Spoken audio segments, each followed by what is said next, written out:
Assalamualaikum warahmatullahi wabarakatuh.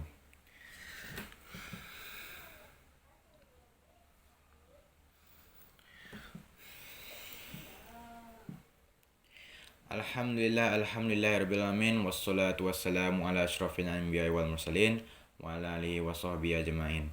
Asyhadu an la ilaha illallah wa asyhadu anna Muhammadar Rasulullah.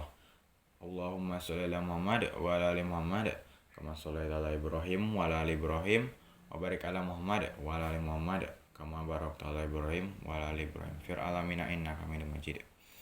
Baiklah, pada kesempatan kali ini Khatib ingin menyampaikan khutbah mengenai hasad atau dikenal dengan nama iri hati. Untuk mengawali khutbah Jumat pada kali ini, Khatib ingin mengingatkan bahwa kita harus senantiasa meningkatkan iman dan takwa kita kepada Allah Subhanahu wa taala sehingga kita dapat meningkatkan rasa percaya diri kita sehingga kita dapat menjalani perintahnya dan menjauhi semua larangannya. Lalu pada kesempatan kali ini Khatib ingin menyampaikan bahwa setiap manusia itu pasti unik dan memiliki beragam-ragam bentuk.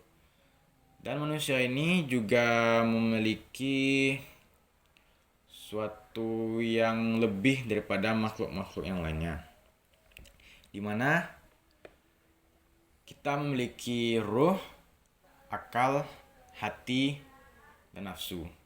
Di mana ruh ini digunakan bisa untuk mendekatkan diri pada Allah.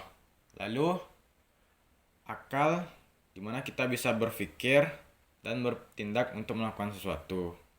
Hati, di mana kita bisa menuangkan perasaan kita untuk melakukan sesuatu tersebut, apakah dengan kasar atau dengan halus. Lalu yang terakhir dengan nafsu. Jika kita tidak memiliki nafsu, maka kita tidak akan bisa mengerjakan suatu hal tersebut. Nah, sidang Jumat yang dirahmati oleh Allah Subhanahu wa taala, menurut Asy'arawi bahwa kita memiliki sebuah penyakit jiwa yaitu hasad atau iri hati, di mana disebutkan dalam Quran surat An-Nisa ayat 54 yang berbunyi A'udzubillahi minasyaitonirrajim. Bismillahirrahmanirrahim. Am yahsudunan nasa ala ma atahumullahu min fadlih. Artinya, ataukah mereka dengki kepada manusia karena karunia yang telah diberikan Allah kepadanya? Hal ini dapat kita lihat pada kehidupan sehari-hari bahwa orang masih banyak yang kurang bersyukur atas nikmat yang diberikan oleh Allah Subhanahu wa taala. Di mana ketika mereka mendapatkan sesuatu yang lebih dari yang biasanya, mereka kurang bersyukur atau kufur nikmat. Dan ada 3 hal yang dapat ditimbulkan oleh orang-orang yang kufur nikmat tersebut. Yang pertama yaitu kita akan terjadinya sebuah fitnah dan berpecah belah, di mana ketika kita iri pada seorang tersebut. Lalu kita pun juga bisa mengurangi rasa syukur kita pada Allah Subhanahu wa taala sehingga Allah pun mengurangi rezeki kita. Lalu dikisahkan dalam sebuah dongeng atau pada zaman dahulu bahwa ada seorang raja pada suatu pemerintahan di mana dia memiliki seorang penasehat. Lalu datanglah seseorang pendatang ke pemerintahan tersebut. Lalu ia berbicara dengan sang raja. Namun sang pendatang tersebut menutup hidungnya ketika berbicara kepada sang raja. Dan sang penasehat tersebut menyadari bahwa sang pendatang sangat tidak sopan kepada sang raja karena ketika berbicara ia menutup hidungnya. Keesokan harinya sang raja meminta kepada sang pendatang untuk kembali ke pemerintahan tersebut. Namun sebelum itu sang penasehat diajak oleh sang pendatang untuk makan bersama, di mana sang pendatang ini menyuguhkan suatu makanan yang mengandung bawang atau yang berbau menyengat untuk mulutnya, sehingga sang penasehat tersebut memiliki aroma yang tidak enak untuk dibaui. Ketika sang penasehat tersebut berbicara kepada sang raja, ia menutup mulutnya sehingga dia tidak mengeluarkan bau yang tidak enak kepada raja tersebut. Namun raja itu berpikiran lain. Ia berpikir bahwa sang penasehat tersebut melecehkan dia karena ketika berbicara ia menutup mulutnya. Lalu keesokan harinya sang raja memanggil sang penasehat lalu memberikan sebuah surat, di mana surat tersebut berisi sebuah kata yang akan diantarkan kepada seseorang, di mana berisi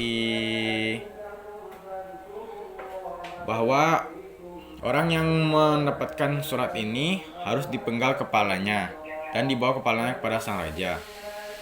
Namun sang raja tersebut mengatakan bahwa surat ini adalah surat untuk mendapatkan suatu hadiah dan harus diantarkan kepada seseorang dituju. Setiba di pintu keluar, sang pendatang berpapasan dengan sang penasehat, di mana sang pendatang tersebut menanyakan mengenai surat yang dipegang oleh sang penasehat, di mana sang penasehat tersebut mengatakan bahwa surat ini adalah hadiah bagi dirinya. Lalu sang pendatang ingin merebutnya dan sang pendatang tersebut membawanya kepada seorang yang dituju oleh raja. Dari kisah tersebut kita dapat menyimpulkan bahwa kita harus bersyukur atas apa yang diberikan oleh Allah Subhanahu wa taala. Walaupun itu sekecil biji zarah sekalipun, kita harus tetap menikmati dan mensyukurinya, sehingga kita dapat diberikan nikmat yang lebih oleh Allah Subhanahu wa taala.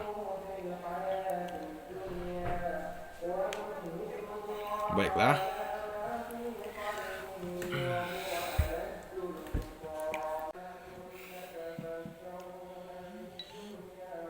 Alhamdulillah rabbil alamin wassalatu wassalamu ala asrofil anbiya'i wal mursalin wa ala alihi washabihi ajmain. Asyhadu an la ilaha illallah wa asyhadu anna muhammadar rasulullah. Allahumma shalli ala Muhammad wa ala ali Muhammad. Kama ala Ibrahim wa ala ali Ibrahim wa barik ala Muhammad wa ala ali Muhammad kama barakta ala Ibrahim wa ala ali Ibrahim fil alamin innaka Hamidum Majid. Bismillahirrahmanirrahim. Wal asr innal insana lafi khusr illal ladzina amanu wa amilus solihat wa tawassaw bil haqqi wa tawassaw bis sabr. Allahumma ighfir lil muslimina wal muslimat wal mu'minina wal mu'minat al ahya'i minhum wal amwat innaka sami'un qaribun mujibud da'wat. Rabbana la tu'akhidhna inna nasina aw akhtana. Rabbana wa la tahmil alaina isran kama amaltahu ala dini min qablina. Rabbana wa la tuhammilna ma la taqata lana bih wa'fu anna waghfir lana warhamna anta maulana fansurna 'alal qaumil kafirin. Rabbana atina fid dunya hasanah wa fil akhirati hasanah wa qina azabannar. Subhana rabbika rabbil izzati amma yasifun wassalamun 'alal mursalin walhamdulillahi rabbil alamin. Amin. Assalamualaikum warahmatullahi wabarakatuh.